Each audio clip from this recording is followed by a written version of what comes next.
अगर बच्चे जिद कर रहे हैं तो करने दो उन्हें भी अपने मन की। अगर वो अपनी भाभी का स्वागत करना चाहते हैं तो करने दो ना, क्यों उन्हें रोक टोक रहे हो?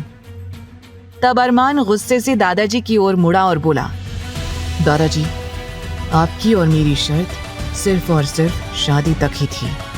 शादी तक ही आपने जो कुछ कहा मैंने वही सब किया, लेकिन अब क्योंकि शादी हो चुकी है और आपकी सो कॉल्ड बहू घर में आ चुकी है, तो अब आपकी किसी तरह की कोई भी फरमाइश मानने या सुनने का मेरा कोई इरादा नहीं है। अपनी बात खत्म कर अरमान ने आस्था का हाथ वहीं दरवाजे पर झटक दिया और उसे छोड़कर खुद लंबे लंबे कदमों को बढ़ाता हुआ सीधा अपने कमरे की ओर चला गया। सभी लड़के वहां खड़े बस उसे जाते हुए देखते रह गए। सभी को रह रहकर अपनी भाभी, जो नई नवेली दुल्हन थी, उस पर तरस आ रहा था। अब आलोक जी भी चुप हो गए, क्योंकि वो अपने अकड़ू पोते को अच्छी तरह से जानते थे कि उनका पोता कितना ज्यादा अकड़ू और जिद्दी था और कितनी मुश्किल से उन्होंने अपनी बीमारी के चलते जैसे तैसे अरमान की शादी करवा दी। लेकिन अब वो समझ चुके थे कि उनका पोता उनकी कोई भी बात मानने वाला नहीं था। इसीलिए अब वो सीधा अपने कमरे की ओर बढ़ने लगे। लेकिन फिर वो उन चारों लड़कों की तरफ देखकर ऑर्डर देते हुए बोले, बहू को गृह प्रवेश के बाद आराम से ले जाकर अरमान के कमरे तक छोड़ आओ। ये कहकर दादाजी वहां से चले गए। अब आस्था के गृह प्रवेश की सारी जिम्मेदारी उन चारों को मिल चुकी थी। आस्था दरवाजे पर खड़ी हुई अपनी उंगलियों को मरोड़ने लगी, क्योंकि उसे समझ में नहीं आ रहा था कि वहां आखिरकार हो क्या रहा था, क्योंकि वो किसी को देख नहीं पा रही थी। और अभी कुछ देर पहले अरमान का गुस्से में दादाजी को पलटकर जवाब देना सुनकर आस्था के मन में अरमान की एक जिद्दी, गुस्सैल और अकड़ू की छवि बननी शुरू हो गई थी। तभी आकाश ध्रुव की ओर देखकर बोला, अरे यार, अब क्या करें? अरमान ऐसे कैसे चला गया? अब भाभी का क्या बेचारी ऐसे ही खड़ी रहेंगी? तभी आहान थोड़ा सा आगे आया और प्यार से बोला, भाभी देखो, अब यहाँ पर कोई नहीं है।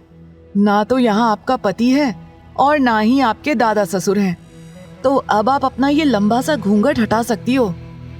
आकाश ने भी जल्दी से कहा, हाँ भाभी, आप अपने आप को इस भारी भरकम घूंघट से आजाद कर सकती हो। आस्था को समझ में नहीं आ रहा था कि वो क्या करे। वो मन ही मन बोली, मामी जी ने घूंघट उठाने से मना किया था, तो फिर ये लड़के मुझे घूंघट उठाने को क्यों कह रहे हैं? वैसे भी आस्था जिस गांव से थी, उस गांव में लड़कियों का किसी लड़के से बात करना भी बहुत बड़ा जुर्म माना जाता था। और यहाँ तो 4 लड़के उसकी आंखों के सामने खड़े थे, जो उसे अपना घूंघट उठाने के लिए कह रहे थे। अब तो आस्था की हालत और भी ज्यादा खराब हो गई। तब अचानक आहान आगे बढ़ा और बोला, भाभी देखिए, वैसे तो ये घूंघट उठाने की रस्म का काम भैया को करना चाहिए, लेकिन हम क्या करें? भैया तो इस वक्त यहाँ है ही नहीं। तो अगर आप इजाजत दें तो क्या ये काम हम कर दें? ध्रुव ने उसे डांटते हुए कहा, तू क्या बेशर्मी भरी बातें कर रहा है भाभी से? ये हक सिर्फ और सिर्फ भाई का है और ये हक हम भैया से नहीं छीन सकते हैं, समझा तू? और पगले, थोड़ा सा सोच समझ कर बोल। ये भाभी है, हमारी भाभी।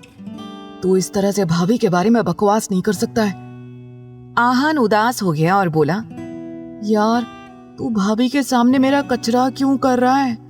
उन्हें क्या लगेगा कि उनका देवर एक नंबर का लड़की बाज है, छिछोरा है। तुझे मेरे बारे में ऐसी बातें नहीं करनी चाहिए। ध्रुव ने हंसते हुए कहा, अभी फिलहाल दादाजी ने हमें जो काम दिया है वो करते हैं। हमें भाभी को भाई के कमरे तक पहुंचाना है। अब मेरी प्यारी भाभी, आप अपने दाएं पैर से इस कलश को गिरा दीजिए और अंदर आ जाइए। आस्था ने हल्का सा घूंघट जैसे ही हटाया, उसे नीचे उसके पैरों के पास एक कलश दिखाई दिया। पहले तो वो सोचती रही कि वो उनकी बात माने या ना माने, लेकिन वो इस तरह से पूरी रात घर के बाहर भी खड़ी नहीं रह सकती थी। इसीलिए उसने जल्दी से अपने दाएं पैर के अंगूठे से उस कलश को गिरा दिया, क्योंकि वो भी जल्द से जल्द इस सिचुएशन से निकलना चाहती थी। वैसे भी ये शादी का जोड़ा इतना ज्यादा भारी था कि उसे अब सांस लेने में भी परेशानी होने लगी थी। और फिर यहाँ तो आस्था की मुश्किलें कम होने का नाम ही नहीं ले रही थी। उसे चारों तरफ सिर्फ आदमी ही नजर आ रहे थे। कोई भी औरत उसे दिखाई नहीं दे रही थी। इसीलिए उसे अब काफी ज्यादा डर लगने लगा। जैसे ही आस्था ने वो कलश गिराया तो चारों ओर से तालियां बजने लगी।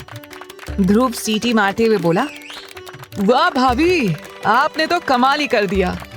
आपने बिल्कुल परफेक्टली कलश गिराया है। ऐसे ही हमने टीवी में भी देखा था। ध्रुव की बात सुनकर ना चाहते हुए भी आस्था के होठों पर हल्की सी मुस्कुराहट आ गई। आगे की कहानी जानने के लिए देखें अगला एपिसोड सिर्फ पॉकेट एफएम के YouTube चैनल पर। और तेरे इश्क में के सारे एपिसोड्स को सुनने के लिए डिस्क्रिप्शन में दी लिंक से डाउनलोड करें पॉकेट एफएम ऐप।